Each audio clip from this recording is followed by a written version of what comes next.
Salam sigap dan shalom.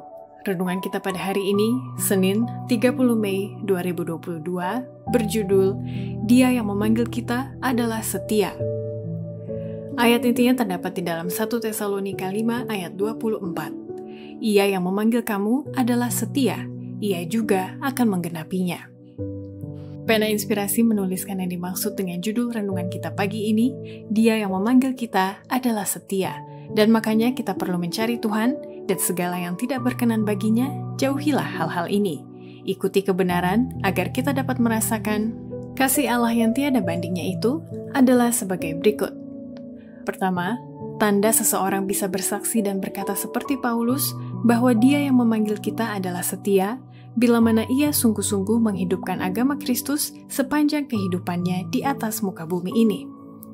Dia bekerja dengan sungguh-sungguh demi kemanusiaan. Dia menanamkan prinsip sehingga agama Alkitab tidaklah berarti menutupi tubuh itu. Dia mengajarkan bahwa agama murni yang tidak tercemar tidak diartikan hanya untuk waktu tertentu atau kejadian tertentu. Pada setiap saat di setiap tempat, dia menyatakan perhatian besar dalam manusia, dan dia menerangi dirinya dengan kesetiaan yang penuh kegembiraan. Kedua, tanda seseorang bisa bersaksi dan berkata seperti Paulus bahwa dia yang memanggil kita adalah setia, bila mana ia rajin berdoa dan bekerja sama dengan malaikat Tuhan dengan menghidupkan ajaran Yesus dan mewartakan kerajaannya dalam kehidupannya sehari-hari. Pembangunan kerajaan Allah dihalangi atau didorong sesuai dengan ketidaksetiaan atau kesetiaan umat manusia. Pekerjaan itu terhalang karena kegagalan umat manusia dalam kerja sama dengan Ilahi.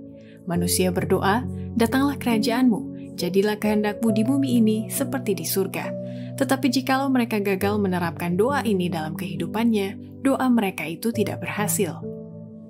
Ketiga, tanda seseorang bisa bersaksi dan berkata seperti Paulus bahwa dia yang memanggil kita adalah setia, bila mana ia bersaksi bagi Kristus dengan menyatakan kasih-Nya kepada dunia dan selalu menaikkan pujian syukur kepada Kristus dengan memperkembang kepribadian kesalehan. Pengakuan kita tentang kesetiaannya adalah sarana pilihan surga untuk menyatakan Kristus kepada dunia ini. Kita mengakui kemurahannya yang dinyatakan Kristus kepada dunia ini. Kita mengakui kemurahannya yang dinyatakan melalui orang-orang kudus di zaman purba. Tetapi kesaksian itu lebih efektif jikalau itu milik kita sendiri. Kita adalah saksi bagi Allah, sementara kita menyatakan di dalam diri kita cara bekerja kuasa dari surga. Setiap perorangan mempunyai kehidupan yang berbeda dari yang lain, dan juga pengalamannya berbeda. Allah menginginkan agar pujian kita dinaikkan kepadanya, yang ditandai dengan kepribadian kita.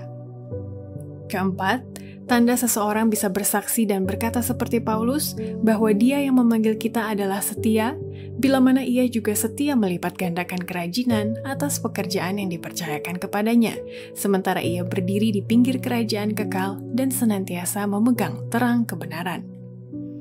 Kesetiaan dan kewaspadaan dituntut dari para pengikut Kristus sepanjang zaman. Tetapi sekarang, sementara kita sedang berdiri di pinggir kerajaan kekal dan sedang memegang kebenaran, dengan cahaya yang begitu besar, dengan pekerjaan yang begitu penting, kita harus melipat gandakan kerajinan kita. Setiap orang melakukan sekuat tenaganya. Saudaraku, engkau membahayakan keselamatanmu jikalau engkau mundur sekarang ini. Allah akan memanggilmu untuk mengadakan perhitungan jikalau engkau gagal dalam pekerjaan yang telah dipercayakan kepadamu. Demikianlah renungan kita pada hari ini. Kiranya Tuhan memberkati kita semua.